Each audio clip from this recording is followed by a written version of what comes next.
Hello guys, வணக்கம். This is அன்பு சீலன். இன்னைக்கு நம்ம என்ன பார்க்க போகிறோம் அப்படின்னா, பேங்க் நிஃப்டியோட நெக்ஸ்ட் லெவல் என்ன, வரக்கூடிய வாரத்திற்கு எந்த மாதிரியான யுத்தியை பயன்படுத்தணும் அப்படிங்கிறதான் என்டையராக இந்த வீடியோவில் பார்க்க போகிறோம். பிகினராக இருக்கிறீங்க அப்படின்னா இந்த வீடியோவை ஸ்கிப் பண்ணாமல் முழுமையாக பாருங்கள். எஜுகேஷன் பர்பஸ்க்காக என்னுடைய டெலகிராம் குரூப், வாட்ஸ்அப் குரூப்பில் இணையனும் விருப்பம் உள்ளவங்க டிஸ்கிரிப்ஷன் பாக்ஸில் லிங்க் கொடுத்துருக்கேன். அந்த லிங்க்கை பயன்படுத்தி பயன்பெற்று கொள்ளலாம். இப்போ நம்ம வீடியோக்குள்ளே போகலாம். பேங்க் நிஃப்டியை பொறுத்த மட்டும் ஹைலி ரிஸ்க் அப்படின்னு சொல்லிட்டு தான் இனிஷியலாக நீங்கள் உள்ளே வரச்ச கேள்விப்படுவீங்க. அந்த ரிஸ்க்கை எப்படி கம்மி பண்ணணும் அப்படிங்கிறத இந்த செஷன் லாஸ்ட்டில் சொல்கிறேன், இந்த வீடியோட லாஸ்ட்டில் சொல்கிறேன். ஓகேங்களா? ஃபர்ஸ்ட் விஷயம், பேங்க் நிஃப்டி இப்போ இருக்கிற லெவலில் நீங்கள் பார்த்தீங்க அப்படின்னா டவுன் ட்ரெண்ட் வந்து ஸ்டார்ட் ஆகிடுச்சு. சரிங்களா? ஸோ ஓரளவுக்கு அதனுடைய பீக்கில் போயிட்டு இருந்தாலும் சரிங்களா, ஸோ நுட்பமாக கவனிக்கச்சா இப்போ இருக்க நிலவரப்படி பேங்க் நிஃப்டியை பொறுத்த மட்டும் செல்லரோட ஆக்குப்பை தான் அதிகமாகவே இருக்குது.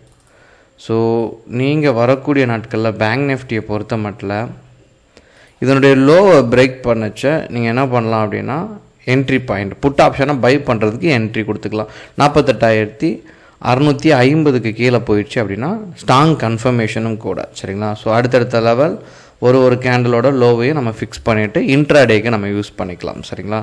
பட் நீங்கள் பீக் எடுத்துக்கிட்டாலுமே இந்த இடத்துலேருந்து இங்கே ட்ராவல் ஆகும்போது இல்லை அப்படின்னா ரெசிஸ்டன்ட் பாயிண்ட், இதில் வந்து 2 ரெசிஸ்டன்ட் இருக்குது. இங்கேயும் ரெசிஸ்டன்ட் உடைக்கி, இங்கேயும் ரெசிஸ்டன்ட் பாயிண்டில் தான் இருக்கும் ப்ரீவியஸாக செக் பண்ணச்ச.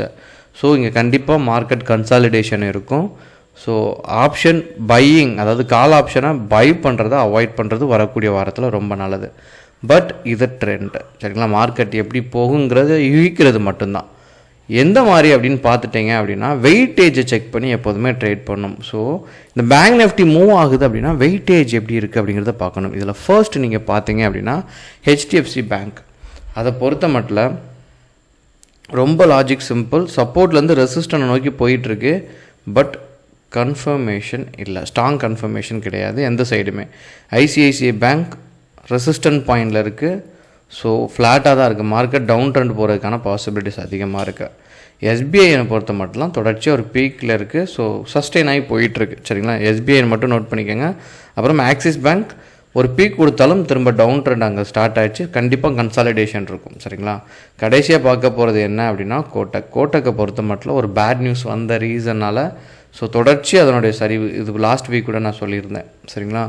ஸோ அதனுடைய வீழ்ச்சி இருக்குது. இப்போ நீங்கள் பார்த்தீங்க அப்படின்னா வெயிட்டேஜை பொறுத்த மட்டும் ரொம்ப ரிஸ்கியாக அப்படி தான் இருக்குது. சரிங்களா? மார்க்கெட்டை பொறுத்த மட்டும் கன்ஃபார்ம் நல்லா ஒரு பீக் போகும் அப்படின்னு நம்ம வெயிட்டேஜ் வச்சு சொல்லிட முடியாது. அப் ட்ரெண்டில் போகும் இல்லை டவுன் ட்ரெண்டில் போகுங்கிற சொல்லிட முடியாது.